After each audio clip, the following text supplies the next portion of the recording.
বন্ধুরা বলো তো তোমরা সবাই কেমন আছো?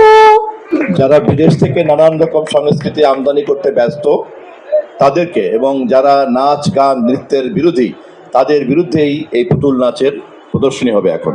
আজ আর ঝগড়া করবো না, আজ আমরা দুই ভাই একসাথে খেলা করবো। চল চল চল চল। ওদের স্বপ্ন পূরণে পাশে থাকতে পেরে আমরা গর্বিত।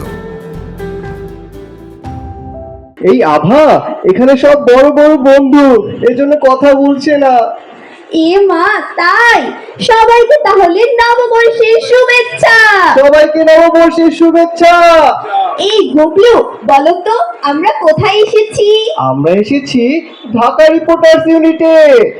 হ্যাঁ, আমরা নববর্ষ উপলক্ষে ঢাকা রিপোর্টার্স ইউনিটে এসেছি। আচ্ছা আচ্ছা আভা, নববর্ষ কি? নববর্ষ হচ্ছে বাঙালিদের প্রাণের উৎসব। এই দিনে কি কি হয়?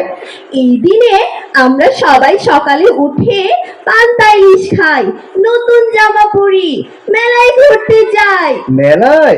জানো আভা, আমি আজকে মেলায় গিয়েছিলাম, আর মেলায় গিয়ে একটি মাটির খেলনা কিনেছি। ও মা, তাই? তুমি একটি মাটির পুতুল কিনেছো? হ্যাঁ তুমি কি আমাকে খেলতে দেবে? হ্যাঁ, দেবো তো, তুমি তো আমার বন্ধু হও। ঠিক আছে, চলো আমরা মাটির পুতুলটি নিয়ে খেলি।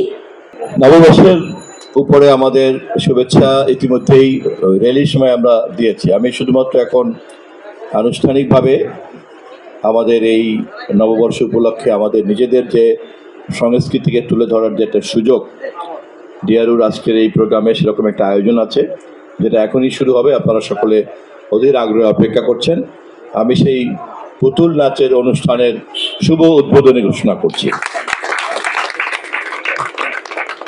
যারা বিদেশ থেকে নানান রকম সংস্কৃতি আমদানি করতে ব্যস্ত তাদেরকে এবং যারা নাচ গান নৃত্যের বিরোধী তাদের বিরুদ্ধেই এই পুতুল নাচের প্রদর্শনী হবে এখন। ধন্যবাদ সবাইকে।